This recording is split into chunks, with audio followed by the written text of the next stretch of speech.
Insyaallah kita akan membahas pertanyaan masih seputar wudhu. Ini ada pertanyaan dari teman-teman tentang bagaimana hukumnya wudhu di kamar mandi atau wudhu di toilet.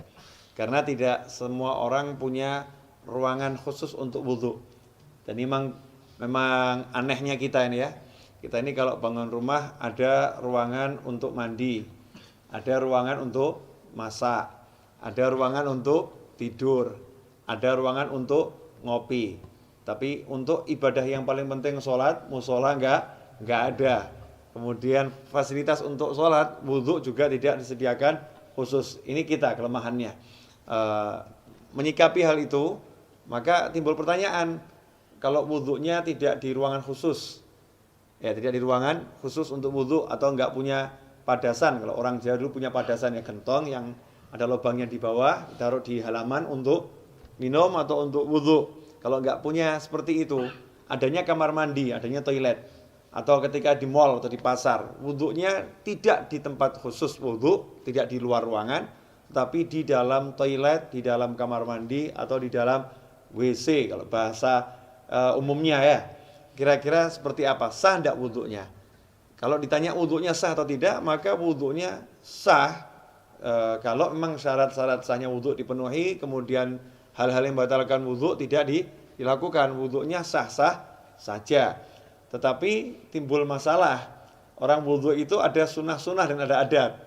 Di antara sunnah-sunnahnya adalah membaca Bismillahirrahmanirrahim di awal wudhu seperti yang sudah dijelaskan. Kemudian nanti ada doa setelah wudhu. Dan ada adab-adab yang diajarkan oleh para ulama. Ada ulama-ulama yang menyusun doa-doa ketika basuh wajah, doa ketika berkumur, doa ketika membasuh tangan, doa ketika membasuh kaki, seperti yang dijelaskan oleh Imam Ghazali dalam kitabnya Bidayatul Hidayah. Jadi memang doa-doa itu tidak diajarkan Rasulullah SAW, tapi orang diajarkan untuk berdoa kapanpun ya. Apalagi kalau doa ini dari para ulama. Lantas bagaimana kita mau membaca doa di dalam kamar mandi? Atau kita mau membaca Bismillahirrahmanirrahim sedangkan di dalam kamar mandi. Sementara kita ketahui Nabi kita Muhammad SAW mengajarkan agar kita tidak membaca lafzul jalalah, asma Allah, atau ayat-ayat Al-Quran, atau doa-doa di dalam toilet, di dalam kamar mandi. Emang apakah ada sumber hadisnya? Ada. Kita semua tahu baginda Muhammad SAW itu punya cincin. Ya, punya cincin. Khatiman min fiddah, dari perak. Ya, Rasulullah punya cincin dari perak, yang cincin itu fungsinya sekaligus sebagai stempel. Ya, fungsinya sebagai stempel. Dulu Rasulullah SAW tidak punya cincin, tidak punya stempel. Tapi ketika sahabat mengatakan, nih raja-raja yang pembesar-besar non-muslim itu kalau dapat surat, tidak ada stempelnya tidak mau terima. Ya, mereka tidak akan menerima surat kalau nggak ada stempelnya. Rasul pun mengikuti, kalau begitu buatkan saya stempel. Ya, buatkan saya stempel. Maka dibuatkan stempel, bunyinya Muhammadun Rasulullah.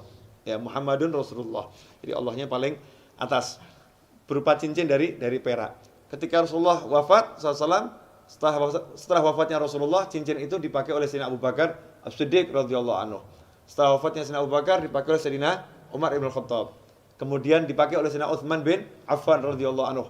Nah, ketika dipakai Sayyidina Utsman, cincin itu jatuh ke Bir Aris, ya, sumur Aris, ya, kemudian tidak ditemukan lagi. Nah, apa dasarnya? Ketika Rasulullah masuk ke khala, ke tempat buang hajat, Rasulullah selalu melepas cincinnya.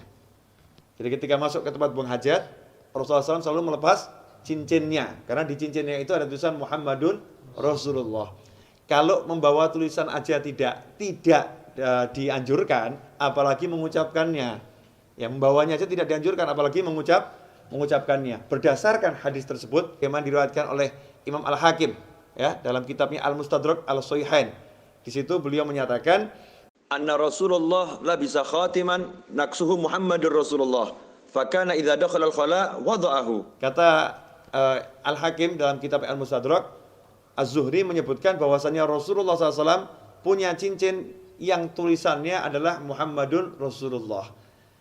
Idza dakhala al-khala wada'ahu. Kalau masuk ke khala, ke toilet, Rasulullah SAW selalu melepaskan cincinnya tersebut. Hadits ini sahih menurut syarat Imam Bukhari dan Muslim, tapi tidak dicantumkan dalam kitab hadis Bukhari maupun Muslim. Maka ditulis oleh Al-Hakim dalam kitabnya Al-Mustadrak yang disusulkan, ya hadis-hadis yang diusulkan. Sebetulnya menurut Bukhari dan Muslim sahih, tetapi belum atau tidak dicantumkan dalam kitab Bukhari maupun kitab Muslim.